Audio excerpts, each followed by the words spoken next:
even know if this is working. Is it working? Can you hear me? Windows updated.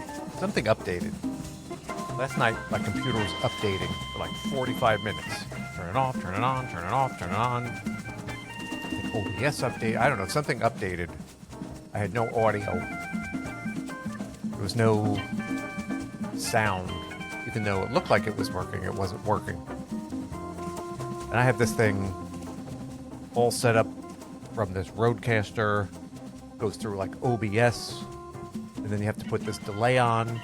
This audio and video from a camera are never in sync. And I set it up. And I don't remember what I did. Have you ever been in OBS? Like all these settings, and somehow I lucked out and got it to work like the first time. And nothing was working. So I'm like, oh man. So I don't know. I was flicking some buttons. So you may be seeing me, but not hearing me, which actually isn't a bad thing. So hopefully this works.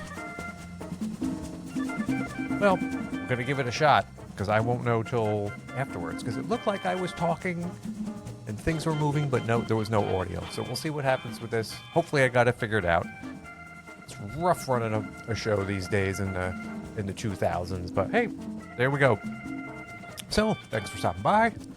My name is Michael. I'm a women's photographer from New Jersey, and we got a little show where we answer some questions about women's photography, because as we know, if you've been watching this show as I shake everything around me, it's not so easy finding a women's photographer in the 2000s. It's a minefield. It's not easy. Just because Google puts somebody in front of your face doesn't mean anything. Doesn't mean they know what they're doing. Doesn't mean they have experience. Doesn't mean they have talent. It means nothing. So choosing a women's photographer is kind of difficult. So we're here to answer a few questions to make it a little bit easier, a little bit smoother. So that way, when you're through with your session, you look back and say, yeah, that was fun. That was a good time. Had some cute pictures. Because a lot of people, that's not the case. They wind up not quite getting the experience they thought. So we want to keep that from happening. And every week we kind of answer a question, help that make that process sort of a bit easier. And I'm your host. I'm Michael. I'm a women's photographer from New Jersey. I've been working with women 15, 16 years or so, in that range. Lots of women, lots of brides, lots of anniversaries, lots of birthdays, you name it. So I've seen it all, done it all, and here we are. So what am I doing besides being frustrated from my OBS and everything else not working this week? I'm like stuck at home. Jeez, knocking everything and shaking it. I'm like stuck at home, waiting for the plumber. Got a leak. I don't know if I said last week, I got a leak under the vanity, which I can't fix. I have a feeling I'm just like making it worse. So I called for help. So I'm just waiting for this person to come.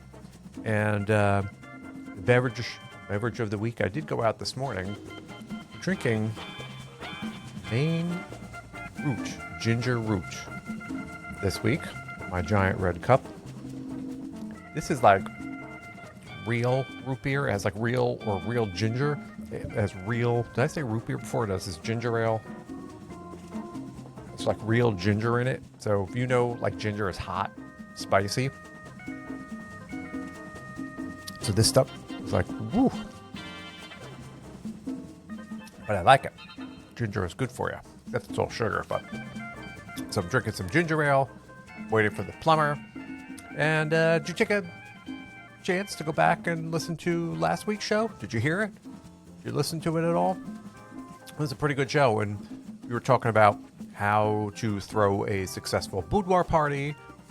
So when you're done listening to this episode, you can go back one and listen to that one. It was a good show, a lot of information, a lot of details on how to organize your event. So that was a fun show to do and worth listening to. And this week we're going to be talking about flags, particularly red flags,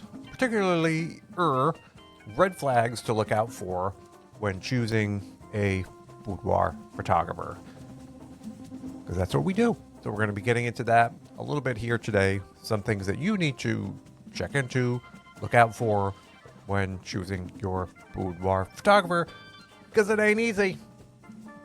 As we always say, it's not so easy. I feel like I have to burp soda, but I don't want to burp like on the microphone. So we're going to get into that kind of a bit today. Some tips. This show I don't think is going to be super, super long, but I think I say that all the time, and then I just keep yapping. So we're going to talk about red flags.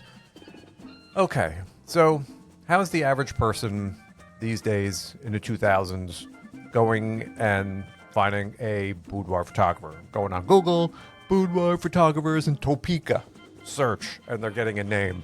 Oh, it's right in front of me. That must be a good choice. And what people don't largely understand is that Google knows nothing about any of those photographers other than they just have some keywords on their website that indicate them as boudoir photographers, but Google doesn't know if they're talented. Google doesn't know if they have any experience. Google doesn't know if they're taking your private photos and outsourcing the editing to somebody in China. Google doesn't know any of this. It just somehow, through its algorithm, puts a bunch of names in front of you of photographers. Now, it's true. They may be in Topeka, but as far as the quality and experience of any of these, that's up to you. And that's where the real challenge comes in. So, as I said, finding photographers, as we always talk about, is not super simple. It is not straightforward. And I'm going to give you a couple things to look out for. A couple little tips, a couple little things, a couple little ways to help yourself from getting a bad experience. So, I don't know how many there are. Maybe there's 4, maybe there's 5. I'm not so sure. So we'll start with number 1. Boudoir red flag number 1. You think this is like super obvious, but it's always not the case. And red flag number 1 is lack of any kind of large portfolio or just like poor quality photos in general.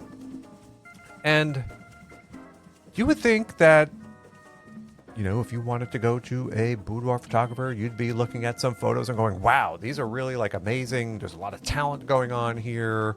They're consistent. It's a high quality portfolio. There's lots of interesting pictures with all different types of people in here. You would think.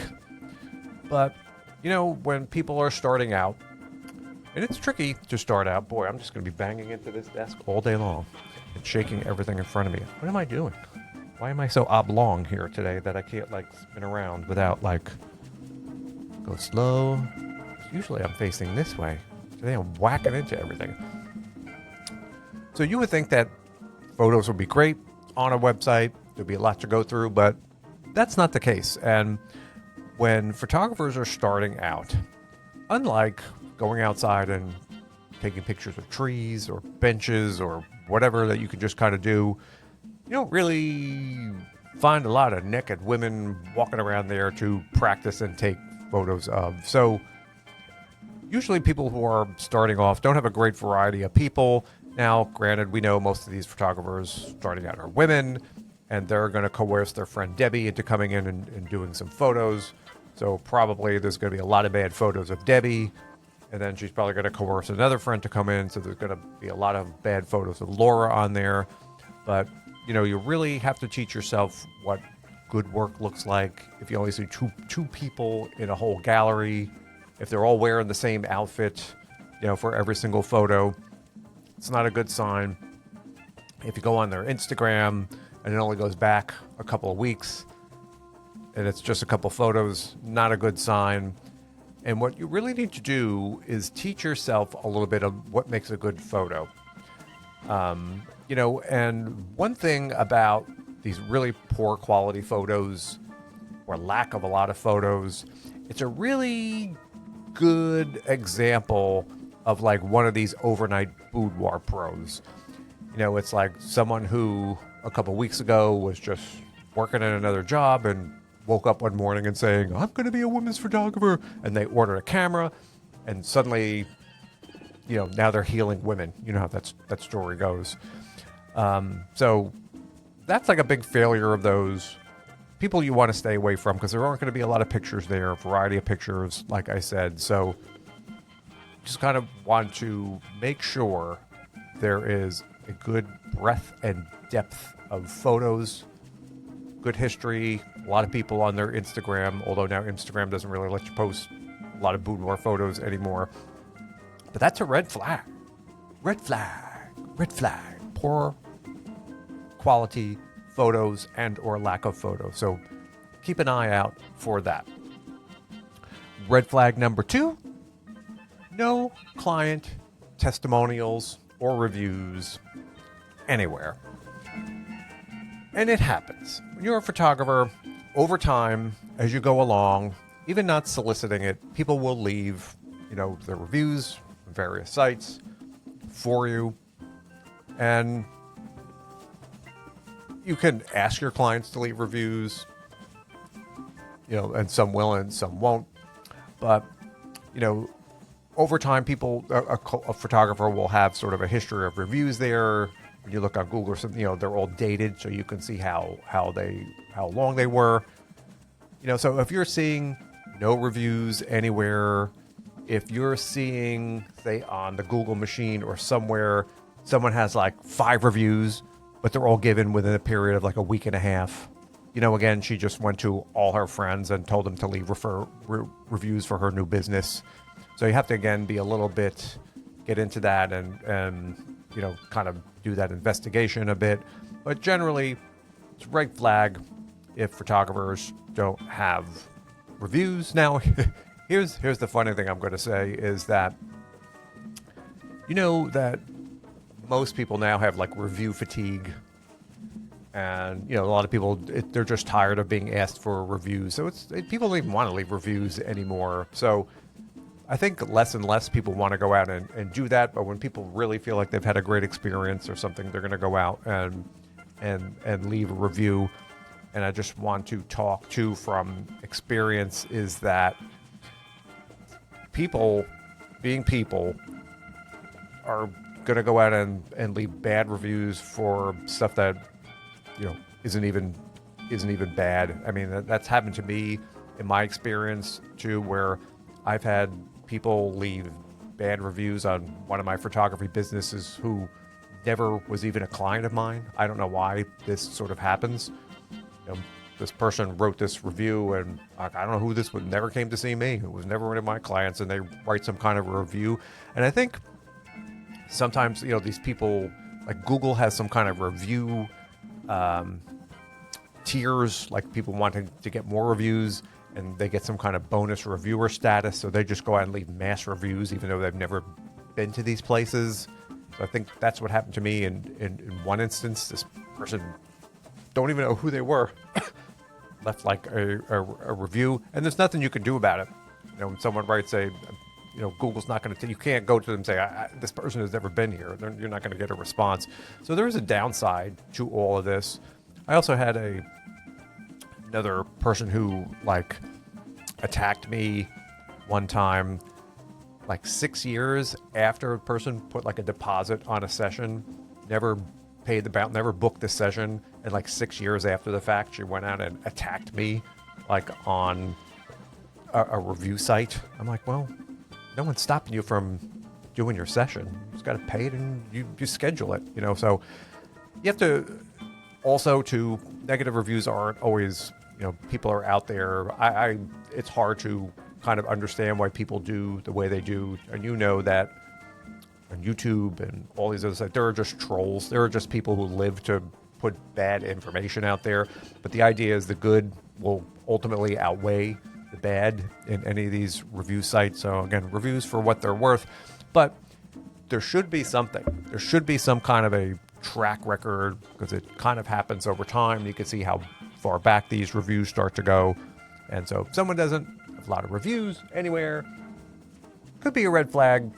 And then also what you have to be wary of is that people who just put like reviews on their own website, and it's all like fake. You see this like on a lot of scammy like Chinese like sites and stuff like that. They just write their own reviews. Donna, best experience ever. Janie, oh my God, my photos were so great. So there's photographers out there creating fake reviews. So you can't always like rely on fake reviews on a photographer's website. Of course, you have to sometimes go out to third-party places and look into that. But could be a potential red flag. There's not a lot of testimonials or reviews on a photographer out there. Red flag number 3. Are we on number 3 here? Is one of my favorites, and that are those boudoir photographers insisting on large prepayments for their sessions. I've chatted with this, done blog posts about this. I think we did an episode about this like 6 months or so ago. There's a whole group of photographers out there. We know them as the faux luxury photographers. These are these low-skilled photographers who are out there, I'm charging my worth. And they want to believe that they're like warrant the super high, incredibly high prices for sessions. Hey, if you want to go do it, knock yourself out. But their whole ploy is to lure people into paying everything on a giant photography package up front, like weeks or months before the person even gets there. Like, say, if I'm booking now in January for a session in July, and I'm choosing like a $3,000 package, although why you would do this with one of these photographers, I don't know. They want you to give them all the $3,000 like now up front. Pay 100% of all this before your session 6-7 months down the line, which you should never do. That could be a real red flag, and there's a lot of reasons why.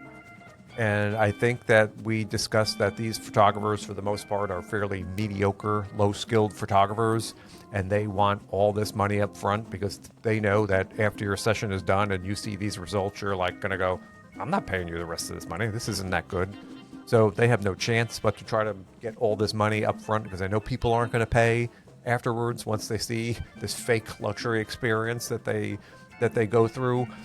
And one of their other popular ploys is to use all these bonuses. Pay early and get bonuses. And most of these bonuses aren't very bonusy. Like we were joking, one of the bonuses we came across was like taking a bonus photo. Your bonus was photos on a white bed sheet. And like, isn't that just boudoir? Taking photos in a bed on a sheet? So they add these fake bonuses in. Give me $3,000 now, and I'll give you a couple of boudoir photos in a bed. Oh, gee, that seems like a real deal. But ultimately, any of these photographers, you do not want to be handing over 100%, especially when these people are trying to fool people out of thousands of dollars. So it is a super big red flag.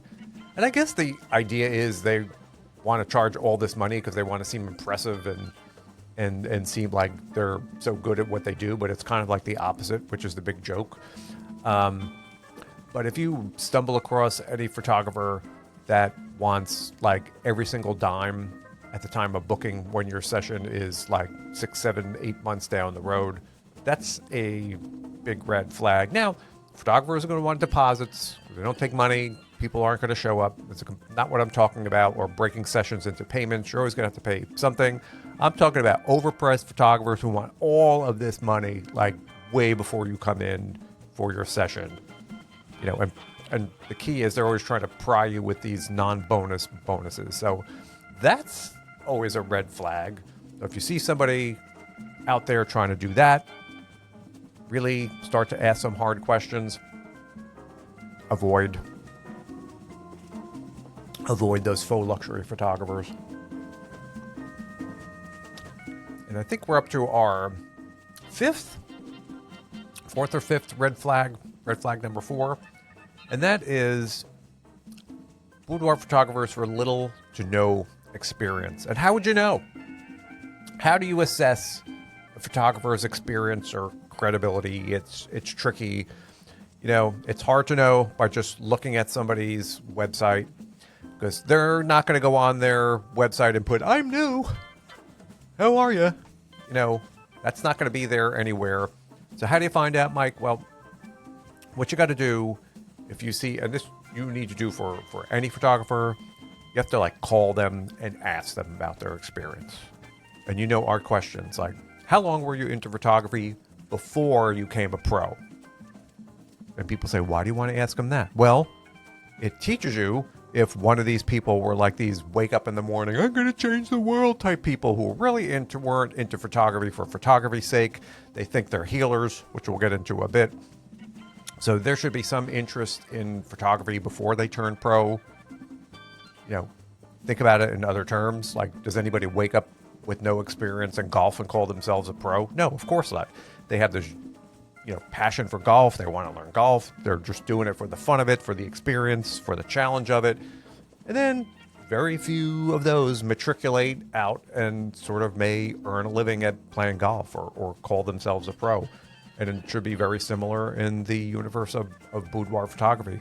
So if someone doesn't have a passion for it or they haven't been doing it to, learn about it or an interest, and then at some point kind of naturally turned into a pro or organically grew into a pro photographer, that's sort of what you want. If there is no history of anybody having any interest in photography before that point, it's not a good sign. So you have to ask them not only how much experience they have, but how long have you been interested in photography before you became a pro? And there are other little things you could do to check on somebody's experience too. We chat about, you can go on their Instagram feed. How far does it go back?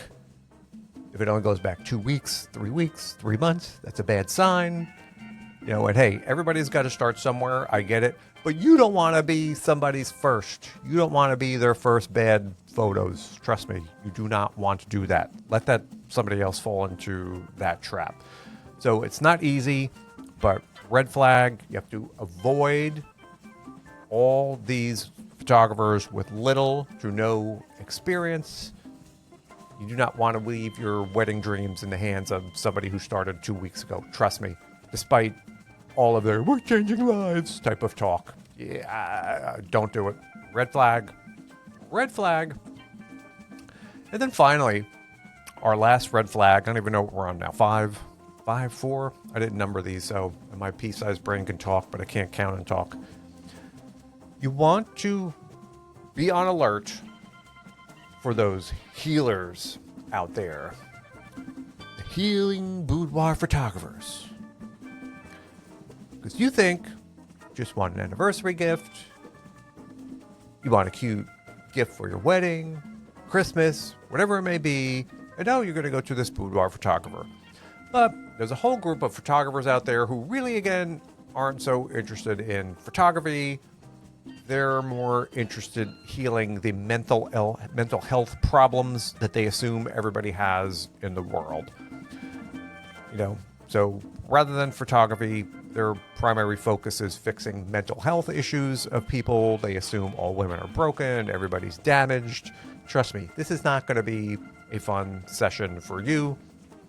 So if you're on a website and all they're talking about is how unfair everything is and all women are broken and we're going to heal you and we're going to put you back together, we're going to make you whole again. We could do it because I have magical boudoir photographer powers. Even though I was in an MLM a couple weeks ago, now that I call myself a boudoir photographer, I can heal women. So this is a real thing out there too. So if you're looking just for an anniversary gift, I would avoid anybody who has all this kind of chatter on their website about fixing and healing and, trauma, fixing your pain. It's not fair. So we've talked about a bit, but that's pretty much a red flag out there as well. And you probably want to avoid that when you're just want a cute gift, which is what most people want. Just want a cute gift. Give their boyfriend, give their husband. Women aren't broken. So don't get wrapped up with that if that's really what you're not, if you're not looking for. If you're not looking for a mental health boudoir photographer, just kind of want to avoid that. So there you go. That's our list. A couple of things to look out for. There's a lot more, unfortunately, but that's a couple of things to look out for. Lack of portfolio, poor quality photos. Red flag number 2, no testimonials or reviews anywhere. Red flag number 3, they want all the money up front. They have these giant prepayment scam things going on. Red flag number 4, no experience, little experience, avoid. And number 5, avoid the healers. And who thought boudoir photography was so difficult? You thought you were just going to spin the wheel and there you go. You thought that Google machine was going to, whoever they put in front of you was the one. But Google doesn't know that that's a healer. Google doesn't know. The other one wants $3,000 up front out of you, has no experience, although they think they're some kind of luxury photographer.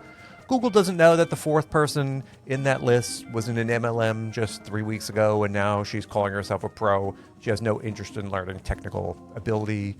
She has no interest in learning technical skill. She has no interest in learning any of the details about photography, but she wants to fix women. And now she can, because she's calling herself a boudoir photographer, but she's a healer. I'm a healer. I heal people. So it's a sad reality out there of photographers. So that's why you have to be vigilant. You have to talk to these photographers, make sure you're kind of on the same level. You enjoy their personality. You know, they can talk about their experience. They have good photos on their website. You kind of get along with them. Fits in your budget. They're going to do the kind of work that you want to do. It's a lot of work, like I said, but in the end, it's worth it. The bad news for you is it's not so simple. It's not so simple. It's like rolling the dice if you don't put that work in. So if you do it, you will be rewarded. And so that brings us to the end of another show. Talked about a lot of stuff this week, so hopefully that was helpful again. And still waiting for my plumber, so I'm going to be just sitting here drinking my ginger beer and waiting for him to call me to come and fix my leaky sink so I don't have water running all over my bathroom floor. It's not a good thing. So I'm going to let everybody get back to their business. I'm going to sit here and do my business, and I will chat with everybody next week. So I want to thank everybody for stopping by, and I'll see you next week. And bye-bye. Bye-bye, ginger beer.